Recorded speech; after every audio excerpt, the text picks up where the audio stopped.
On April 23, 2024, a truancy officer knocked on the door of a suburban Nevada home. What started as a routine welfare check quickly turned into one of the most disturbing discoveries in Henderson police history. Inside that home, officers found a child, barely 11 years old, locked inside a cage. He was nonverbal, autistic, and wearing only a diaper. The room around him was smeared with human waste. This is the story of Jeffery and Misty Scanlan and the shocking moment captured on bodycam that led to their arrest. The Scanlans lived on Silverton Drive in Henderson, Nevada, a quiet street lined with manicured lawns and trimmed hedges. Nothing about their home stood out, nothing to suggest that a child was suffering inside.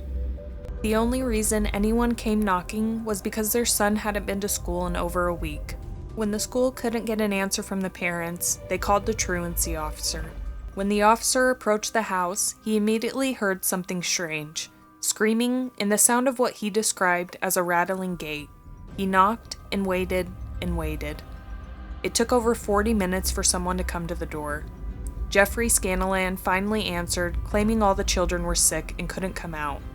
But the officer insisted on checking inside, and what he found was almost indescribable. The following footage has been blurred and edited for privacy, but viewer discretion is still advised. What you are about to see is real body cam footage from the Henderson Police Department capturing the officer's first entry into the Scanlan home. Jeffrey? Sorry to wake you up, bud. What time did you go to bed? About 2, 3. This morning? Yeah.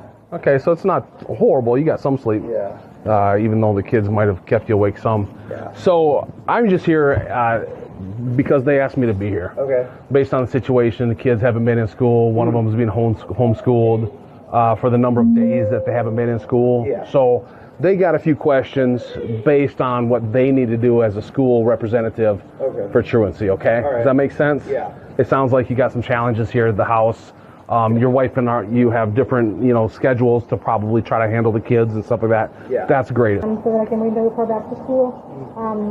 What concerned me was that I heard the banging and he said, "Let me out, open the door." He thought it was police. He's like, "Police, let me out." So, but then when I asked if he's okay, he stayed quiet. So I just wanted to assure that I can see that he's okay. Oh yeah, he's okay. And a kid like that, it makes sense that they would say, "Let me out." Because I'm sure you have, like child kind of like. Yeah. Do you mind if I come in? Yeah. He's a big kid. I can come in? Yes. Okay. He's half Samoan, so he's a big kid. Oh yeah, He's probably got autistic. some meat to him. So Hey buddy. we had to do this because it keeps him from kicking holes everywhere in the house. Does he have like, he doesn't hit his head on the walls or anything like that? No. Okay. How about the other children then that are supposed to be in school? Are Yeah, they're upstairs. you able to get them down here? Yeah. Hey Sarge. Yeah. Is this set up for him? Yeah. Says He's, part Samoan. Yeah, half Samoan kids. Very strong. He just turned 11, but he's super strong. Yeah, I mean, he's ripped off cabinets, kicked holes. His room upstairs, he kicked a hole all the way through into my bedroom. Okay. It's just Okay. so to keep him from destroying the house, we try to keep him in here. He doesn't know how to unlock? No. Wow. Well, on this one, we had to tie this up, and then on the other door, we have a key lock. Okay. So. Because I mean, some of them are very observant. And and they smart. Smart in ways that we don't expect sometimes. Oh, they're so sharp. Him and my daughter, they're both autistic. So my concern as a safety officer is what happens in case of a fire. That can be cut right there. It's just tied up. So that door opens right up. And the other one has a lock key. So he could open it and yank it? Do you have a... No, it's just tied up right now. It's just tied up. Right. But, I mean, technically, Okay. it opens right up. Okay. Yeah, they were concerned about that when they installed it. Yeah. And that's what we're looking for is the safety of the situation. Did you want to go up and get the kids so we can? Hi, Katie. How did you guys go to school today? They've been sick for about the last couple of days. We're good. She doesn't need to come all the way down. Or do you have questions? Or No, we just okay. want to know what she's doing the other day. Yeah, they've had the flu for about all of last week. It started with him, and they were throwing up, and she caught it, he caught it, whole house got it, except Okay. for me, so. Okay. Yeah. Yeah, and that wasn't related to the school though, that they had the flu. No. Okay. No, we have- So communications. Okay. Communication is huge. All right. All right. So no matter what, call the school. Because I've even had like casinos call us to check on employees. Okay. Casinos, adults, check on their adults. Yeah. Because the adults didn't call in sick or this or that, and it's been 2 days. So we even have, big corporations calling on adults, employees to make sure they're okay. Okay. So big thing is communication. Call the school, say, hey, she's not feeling well, stomach flu. Okay. Be out for 1 day, maybe 5 days or whatever. Same with whatever other children. So Okay. that way they have an understanding what's taking place. Find out how long they've been here. Okay. How long the kids have been. How long it's been like this. Okay. Does he know the drill coming out? No, I didn't say nothing. Okay. I was about to start yelling in there, and so I walked out and took a couple deep breaths. Yeah, I was trying to play it cool and keep him talking. That's why I told him the truancy. I'm like, right now I'm leaving the kid right there because I don't need to have to wrestle an 11-year-old autistic kid now Yeah. while we're waiting for everything. Yeah, I mean, the kid is that for me? No, that's 11. Oh. They said, because it's been about an hour. Yeah, this is. Yeah. Unit score 4. But so it's just when the detectives come here, we have everything set up so we can Okay. talk to them. I can talk to them as long as we have people in there. So the situation is we're gonna need somebody in route here. So we got our SVU on the way. Their most autistic child, whose name is basically caged into the downstairs living area. And when I say caged, he's naked. There's feces around. It's extremely messy in the area, and windows are boarded up. So when our SVU gets here, I don't know what children may need to go with you guys, but this is extremely autistic, very strong young boy, because he tears apart the house. He's teared cupboards off the wall and stuff like that. He's just strong and very destructive as a child, with his level of autism. I'm surprised he doesn't have a helmet on, so he's not banging his head against things. But like he was pounding on the plywood that's over top of the windows, and it was, you could hear it from the street. Just thuds, thuds, thuds, thuds. But when I was trying to ask him his name and stuff, he couldn't, he's not cognitively able to answer questions. So with that, he's been out of school for a while, I guess, and I could understand why in a sense. You'd almost have to have a specialist come into the house and meet with him. They've been sick though too. It looks, I don't see that, it doesn't appear that the kids look sick right now, but there was some sickness going around last week, like throwing up, flu kind of stuff.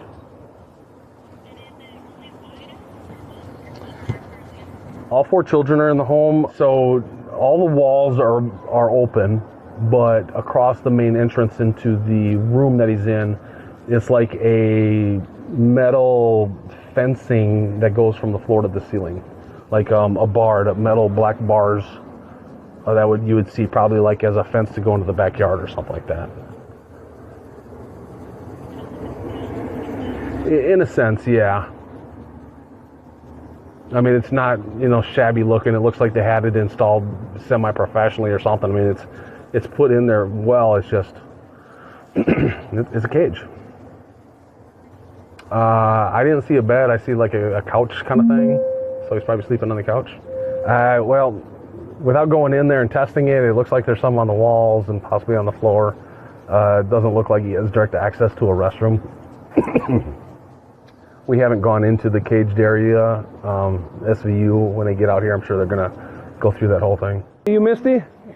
Hey, so we got called here. My name is Officer Bovey. We got called here because the Clark County School District truancy officers were tasked to come out here to try to make contact, make sure the kids are okay. All right. So that's why we came out here, was to assist them. Based on them not making contact, they could hear some screaming from the inside.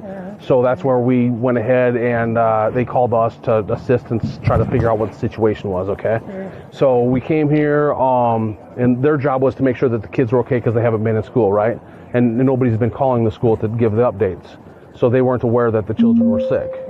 So your husband, we're talking to him right now, he informed us that they were sick and that was one reason why they were out of school. But there was also concerns based on we heard the yelling from the inside, the pounding on the inside. What's the real situation? Make sense? So that brought up. Yeah, we see that. We understand that, and we know that's a challenge. So based on that, going in there talking, your husband was asleep, so it was hard to get him up. He finally came to the door, so we were talking to him, trying to understand the whole situation of everything. Does that make sense? So based on that, we're here now. We're going to be sticking around for a little bit. We got a few more questions to ask and go from there. Does that make sense? Did you leave work early? All right. Well, thanks for coming out early. You have some questions, sir? What we're doing is, just so you know, and I was letting your husband know, the school, the truancy, whatever that is, that's a concern of ours, right? And then obviously the condition of the house, you come in, you see kids things everywhere, right? It's a concern of ours. So right now what we're waiting for, one of our detectives to come down, we'll talk to you guys, make sure that everything's good. If everything's good, then we're going to get out of your hair, and then we'll go from there, okay? But obviously when we open a door and we see a cage and a kid and things everywhere in disarray, it concerns us. So that's what we're going to figure out. That way you're not like, hey, what are they doing? We're here, we're waiting on the detective. We'll talk to you. We'll do an interview. As soon as the interview's done, we'll figure out where we go from there. Does that make sense? Okay. When did you have this installed then? A few years ago. It was probably 6 years ago. Oh, wow. Okay. So he was strong at a young age. Oh, yeah. Yeah. Oh, yeah. Please, buddy. It's just part of his stimming. He just. Oh, yeah, yeah. That's yeah, I get it. So we actually have, the good thing about this is we can start a conversation and stuff. We have a team right now. They're called Crisis Response Team. And their main goal is to help people like this in this situation, having these challenges and things like that, no matter what the age is. Because they're, from kids all the way up to, 80-year-olds, So when we, and they also help with like suicidal people as well. But they come and help and provide resources. Try to help out, find a program, a plan, things that can help out the family. Because I know he's grown up with it, you've grown up with him and stuff in this realm. Yeah. But sometimes you get stuck in the same patterns and don't realize, all of a sudden 2 years later, there's more resources out there, but you haven't looked for resources for 2 years. Does that make sense? Yeah. So there might be more resources out there that you're not even aware of. Okay. I know sometimes the schools are very good at helping with resources as well.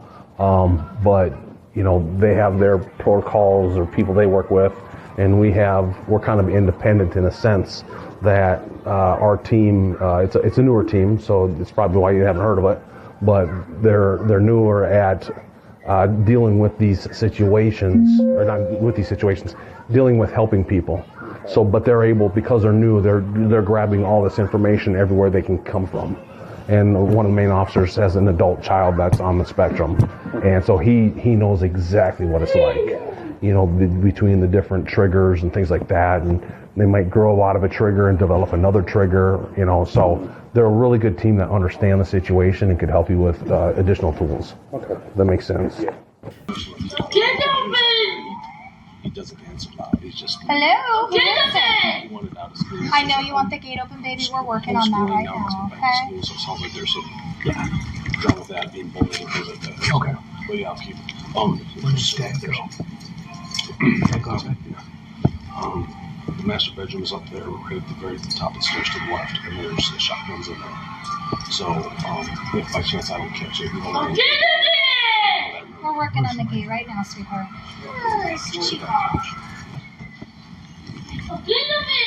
You want the gate open? You like the gate open? Yeah.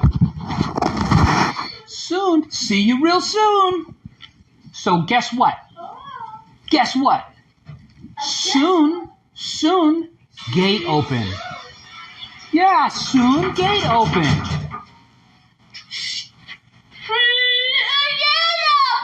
Yeah, soon. Remember when we talked about gate open? Gate open! Gate open, that's right, bud. Soon. Gate open soon. You guys ready? Okay, we're ready, sir. And they're contained, right? Yes. Heads that way. You are going to be focused. A bed! Yeah, a bed. We're going to open gate and go bed. Open gate, sit bed. Open gate, sit bed. Open gate, sit bed. The child was found inside a makeshift cell, built with steel bars, a couch for a bed, and a surveillance camera mounted overhead. The walls were covered in smeared feces. There were no toys, no books, just filth and confinement. Officers also found 3 other children living in similarly unsanitary conditions. Rooms filled with trash, doors that locked from the outside, mattresses on the floor, feces on walls, on furniture, and on clothing. When asked why the child was locked up, Jeffery Scanlan told police they had built the cage years earlier to protect their son because of his autism. He said the boy was strong, aggressive, and prone to self-harm. Misty told investigators they used to clean the enclosure every weekend, but had been too busy in recent weeks. She also admitted they didn't seek professional help because they didn't know where to start. She said they didn't want strangers in their home and that their insurance didn't cover autism services. But even if some part of that was true, it didn't explain why they let things get so bad. Why they allowed a child to live in his own waste. Why they left him there with a camera watching instead of care. Jeffery and Misty were both arrested and charged with felony child abuse and neglect. They were released the next day on $5,000 bail cash. Their 4 children were removed and placed with relatives by Child Protective Services. The boy was taken to a hospital for evaluation. Public outrage spread quickly. Neighbors were horrified. How could this have gone unnoticed for so long? But the outrage only grew when in January 2025, the couple accepted a plea deal. The felony charges were dropped. They each pleaded guilty to a single gross misdemeanor, child neglect or endangerment. By March, the sentence came down, 364 days suspended, no jail time, just up to a year of probation. The judge stated there was no evidence of malicious intent and said they believed the couple had simply been overwhelmed. And in a surprising update, defense attorneys claimed that the 11-year-old boy, the one found locked inside the cage, is now back in the care of his parents. As of now, there's no public record confirming whether the other 3 children have also returned home. Their current placements have not been disclosed. The idea that any of the children, especially the most vulnerable, might be back in the same environment where abuse occurred has sparked deep concern among advocates and the public alike. This case sits in a deeply uncomfortable position between cruelty and desperation, between malicious abuse and severe parental burnout. Jeffery and Misty claim they didn't mean to harm their son, but does intent matter when a child is found in a cage living in filth? There's no doubt that caring for a child with severe autism can be incredibly difficult. Resources are limited, wait lists are long, insurance rarely covers what families need, but still, most families don't respond by locking their children away. At what point does neglect become abuse? At what point do overwhelmed parents become criminals? The Scanlan case may be over in court, but the questions it raised still remain. How do we protect children with special needs? How do we support parents before desperation turns into abuse? And how many more children are suffering in silence, waiting for someone to knock on the door? Let me know what you think in the comments. Was justice served in this case, or did the system fail a child who couldn't speak for himself? If you found this video informative, please like, share, and subscribe for more real stories that deserve to be heard. Until next time, stay aware and stay safe.